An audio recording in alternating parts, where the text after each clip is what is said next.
Bienvenidos a Bacteriófagos, un podcast de Milcar FM, capítulo 120 del 16 de noviembre de 2021.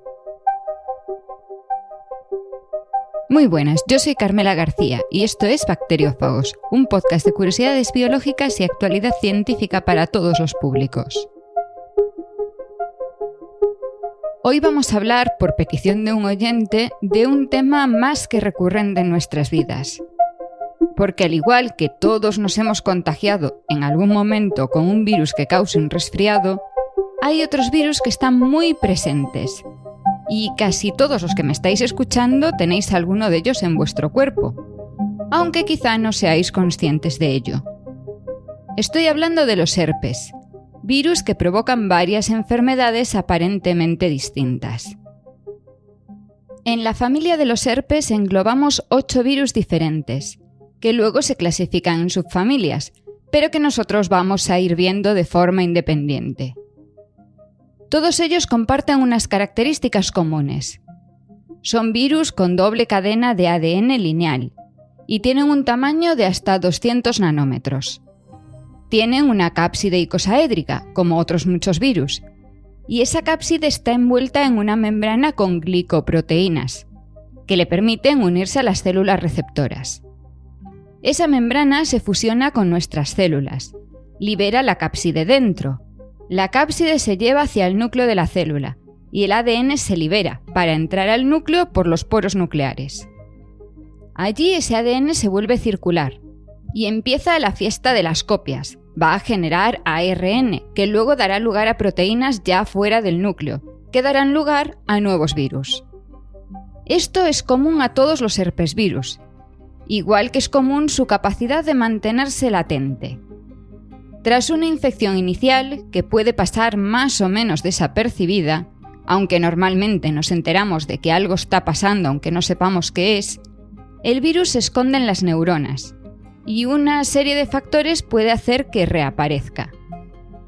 ¿Por qué reaparecen las infecciones?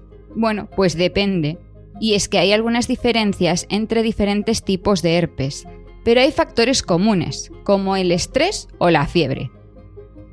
También los cambios hormonales, que no los podemos evitar, pero hay que tenerlos en cuenta. Pero desde luego los factores que sí podemos limitar, mejor tenerlos bajo control, que no nos queremos despertar con el fantasma de una infección pasada. A estas alturas, probablemente muchos pensáis en los herpes labiales, el herpes más típico que sabemos que vuelve con el tiempo. Pero no es ni mucho menos el único, aunque sí de los más famosos. Empezaremos por él y después ya veremos otros tipos de herpes. El herpes labial, como enfermedad, está causado principalmente por el herpes simple de tipo 1. La infección ocurre en la boca, siendo la más típica en la comisura de los labios. El contagio se produce por contacto, y una vez que se ha tenido uno, se tiene el virus para siempre, aunque puede ocultarse en las neuronas durante mucho tiempo. La infección suele comenzar con el hormigueo en la zona y un picor muy característico, o al menos muy característico para aquellos que ya saben lo que se les viene encima. Después empieza a salir un puntito, pequeño pero muy molesto, que crece hasta formar una ampolla.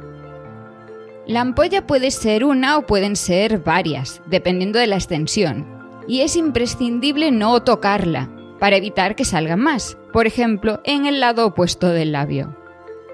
Según avanza la infección, la ampolla empieza a soltar su liquidillo, y poco a poco se seca, hasta formar una costra, que puede tener un tamaño considerable si se han fusionado varias ampollas. Normalmente la infección se cura sin necesidad de tratamiento, pasados como máximo unos 20 días. Pero lo habitual es recurrir a tratamiento para acelerar la curación, y cuanto antes, mejor. Existen varios tipos de antivirales que inhiben la replicación del virus y que son muy efectivos. Si sabemos qué es lo que está ocurriendo, cuanto antes empiece con el tratamiento, menor alcance tendrá el brote. Además, en la actualidad, cierta empresa conocida por todos por sus anuncios en la tele vende parches muy cómodos para controlar el herpes. están impregnados en un antiviral y además cubren la zona, por lo que evitan que podamos estar esparciendo el virus por ahí. Al ser transparentes son muy discretos, aunque el que diga que no se nota que lo llevas, miente. La primera infección ocurre un par de semanas tras el contacto, así que nos va a resultar muy difícil o imposible recordar la fuente. Pero a partir de ese momento, puede volver en momentos en los que nuestro sistema inmunitario está debilitado por otras infecciones o por simple estrés. También es común que aparezca si nos hemos expuesto al sol y al viento frío, por lo que no es extraño verlos tras las vacaciones de esquí. Además, puede aparecer asociado a la regla, especialmente en adolescentes, y más si tienen lesiones en la piel por el acné juvenil. En principio no debemos preocuparnos en exceso si aparece de forma puntual, pero si los brotes son recurrentes o tarda más de 2 semanas en curarse, entonces debemos consultar a un médico, porque puede haber algún otro problema de fondo. En caso contrario, con una visita a la farmacia y siguiendo el tratamiento que nos ofrezca el farmacéutico, será suficiente. Por último, recientemente se han estudiado las relaciones que puede tener el virus con el Alzheimer, aunque todavía no existen datos muy claros al respecto. También hay estudios que lo relacionan con un riesgo mayor de demencia, aunque todavía no se han confirmado los resultados de forma clara.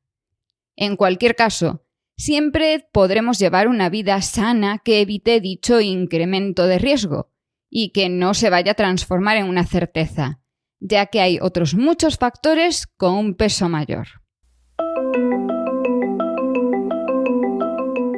Aunque he dicho que el herpes labial lo provoca el herpes simple de tipo 1, no siempre es así. En algunos casos, el causante es el de tipo 2, que generalmente asociamos con el herpes genital. La infección con herpes genital es bastante similar, produciendo también llagas ulcerosas. Se considera una enfermedad de transmisión sexual, aunque hay que matizar cosas, porque a veces parece que no entendemos qué quiere decir eso. En este caso, la infección se transmite por contacto directo con la llaga, o con la piel infectada, aunque la llaga no sea visible. También puede transmitirse por la saliva, que nos lleva a la razón de por qué 2 tipos de virus a veces se mezclan. Una pequeña parte de los herpes labiales están provocadas por el virus de tipo 2, generalmente genital, y una parte de los herpes genitales están causados por los virus de tipo 1. En cualquier caso, para evitar el herpes genital, lo adecuado es evitar las relaciones sexuales cuando existen llagas o cuando se está en tratamiento. Y por supuesto usar preservativo, que evitará esa y otras muchas enfermedades de transmisión sexual. De nuevo, el tratamiento es con antivíricos, el típico aciclovir en crema. Como es algo menos obvio, será necesario que un médico lo valore para prescribir el medicamento, pero en general con una valoración visual es más que suficiente. En algunos casos se hacen pruebas de laboratorio para confirmar si es herpes y qué tipo de herpes. Pruebas como la famosa PCR, que ahora ya todos sabemos que sirve para saber qué tipo concreto de microorganismo tenemos. La infección, una vez tratada, desaparece en pocos días. Si se alarga, es necesario volver a consultar al médico, por si ha sido un diagnóstico incorrecto visual o por si hubiese otros factores que la están complicando. Se recomienda evitar el sol y seguir una alimentación sana para evitar los rebrotes. Además, por razones evidentes, hay que hablarlo con las parejas a las que pudiese afectar y vigilar los posibles rebrotes en el futuro. En algunos casos, si los brotes fuesen frecuentes, se podría dar un tratamiento continuo que evite esos rebrotes, aunque en la mayor parte de los casos es innecesario. Antes de avanzar a otros tipos de herpes, vamos a aclarar que, aunque pueda sonar de otra forma, las infecciones por herpes genitales son extremadamente comunes. Se estima que más de un 10% de la población adulta es portadora, aunque en algunos contextos nunca llegue a diagnosticarse. Ahora vamos a pasar a mi herpes preferido. ¿Será porque le tengo cariño por llevar tantos años conmigo? ¿Será porque vivo con el miedo constante a un rebrote? Hablamos del herpes zóster. Y al igual que yo, la mayoría de los que me escucháis sois portadores. Se le llama también varicela zóster y es el herpes de tipo 3. Para la mayor parte de vosotros, exceptuando los más jovencitos del lugar, el herpes zóster es el que os dejó con granitos rojos por todo el cuerpo en algún momento de vuestra infancia. A los que ya vayáis teniendo una edad, fue uno de los virus que os dejó con granitos, porque vosotros quizá hayáis pasado más. La varicela es la primera expresión de este virus, y la mayor parte de los humanos nos contagiamos durante nuestra infancia. Además, como es conocido por ser una enfermedad mucho más leve si se pasa de pequeño, nuestros padres solían tener a bien organizar visitas para que nos frotásemos con otros contagiados, porque cuanto antes, mejor. Yo no recuerdo cómo me contagié, pero sí recuerdo el picor infinito de aquellos granos y los gritos para que no me rascase porque me iban a quedar marcas. Pese a no rascarme, tengo marcas. Los que me habéis visto la cara alguna vez quizá habréis detectado una de ellas en el entrecejo y otra en la frente. Pero por eso yo nunca me olvidaré del virus, porque lo veo cada vez que me miro en el espejo. En la actualidad existen vacunas, por lo que ya no hay tantos niños con varicela, y las fiestas para contagiarse ya nos parecen una cosa de los antivacunas. Pese a ello, existen dudas sobre la eficacia de la vacuna a largo plazo, y no sabemos qué grado de protección tendrán aquellos que se vacunaron en su infancia cuando lleguen adultos. Esperemos que en ese momento la incidencia del virus sea tan baja que no tengamos que preocuparnos por ello. Aunque las complicaciones de la varicela son poco frecuentes, existen, y puede producir neumonía o encefalitis, pero eso es raro. Lo más común, hasta en un 20% de los casos, es lo que a mí me provoca las pesadillas: la reaparición como herpes zóster, siendo adultos. Es lo que muchos conoceréis con el nombre de culebrilla, una infección cuya erupción suele iniciarse en el costado o en la espalda y que puede extenderse por casi todo el tronco. En este caso, los granitos se suelen concentrar y formar una línea, que es lo que le da ese nombre de culebrilla. También son comunes en la cara, y en ese caso puede llegar a afectar a la visión, porque van asociadas a un nervio y si tocan el trigémino, eso va a ser un problema. Además de la erupción cutánea, produce fiebre y un dolor muy intenso, sensibilidad extrema en la zona afectada y en algunos casos esas vesículas llegan a romperse y a sangrar. No hay descripción posible del dolor que debe suponer, y es que además suelen generar cuadros graves de ansiedad, cosa que por otra parte no me extraña. Para que nos quede claro lo chungo que debe ser todo esto, en algunos países la llamamos fuego de San Antonio, y no mentamos al fuego de un santo por cualquier cosa. Personalmente, tras haberlo visto desde fuera, espero no vivirlo nunca en mis propias carnes. Se trata, de nuevo, con antivirales, y en esta ocasión suelen ser mezcla de varios para agilizar el proceso. Además, es común la prescripción de corticosteroides para reducir el dolor, y también de analgésicos tópicos para calmar el dolor local, y en casos de necesidad, que los hay, se recurre a morfina. Podría parecer que ya he contado lo más chungo, pero la verdad es que todavía nos quedarían herpes para otro capítulo. El herpes de tipo 4 es el que conocemos como el virus de Epstein-Barr, que provoca mononucleosis infecciosa y que no reacciona a los tratamientos de antivíricos habituales. También tenemos los citomegalovirus, que aunque se nos suele olvidar, es un herpes. Es un virus bastante común y produce también mononucleosis, hepatitis y otras muchas cosas si te pilla inmunodeprimido. Este es el de tipo 5. Los tipos 6 y 7 son muy similares. Provocan la roséola, otra de esas infecciones que producen granitos en los niños pequeños. Antes se confundía mucho con el sarampión, pero ahora solemos aclararlo rápido, gracias a que casi todos los niños están vacunados contra el sarampión. Produce muchísima fiebre, gran malestar, conjuntivitis, tos y además suele ser todo muy repentino, de ahí que se conozca también como exantema súbito. El tratamiento es beber muchos líquidos y tomar antipiréticos para bajar la fiebre, por lo que es una de las peores pesadillas de los padres, que sienten que no pueden hacer nada por sus niños. Suele aparecer en los primeros años de vida y, por suerte, suele curarse sin problemas y en pocos días.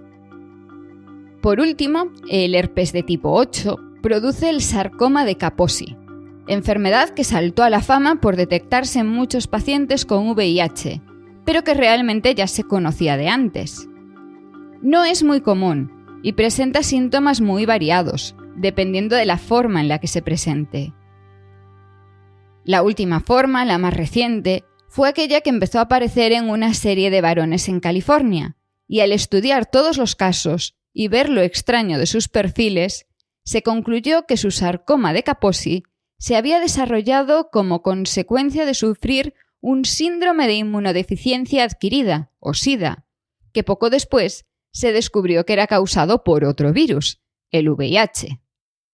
Ahora sabemos que si se trata el VIH se pueden curar también los síntomas del sarcoma, aunque la tasa de letalidad sigue siendo alta.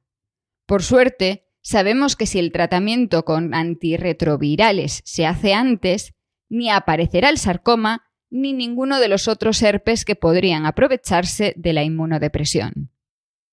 Supongo que os ha quedado claro que herpes hay muchos y que también existe una gran variabilidad de las enfermedades que producen.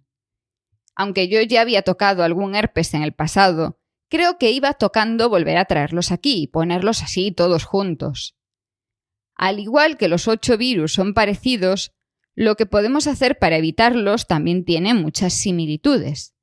Se previene el contagio con higiene, y una vez que se es portador, se controlan los brotes con más higiene, con buena alimentación y con unos hábitos de vida saludables. En aquellos casos en los que hay tratamiento, algunos sin receta médica, no hay que dudarlo. Los avances de la medicina están ahí para hacer que nuestra vida sea mucho más agradable, y la vida sin herpes es una vida mejor. Ojalá pudiese quitarme yo ese miedo de que algún día me ataque la culebrilla, pero me tocará mantenerme bastante más tranquila. Mientras esperáis el próximo capítulo, podéis leerme en cgdoval.es, desde donde también os podéis suscribir a mi newsletter. Gracias por el tiempo que habéis dedicado a escucharme. Espero que os haya resultado entretenido y de utilidad. Toda la información y enlaces de este episodio la encontraréis en emilcar.fm/bacteriófagos, donde también podréis conocer los otros programas de nuestra red. Espero vuestros comentarios en Twitter como cgdoval y en nuestro grupo de Telegram en t.me/bacteriófagos, en el que hablaremos de este capítulo y de otras muchas cosas más. Y recordad, la curiosidad no mató al gato.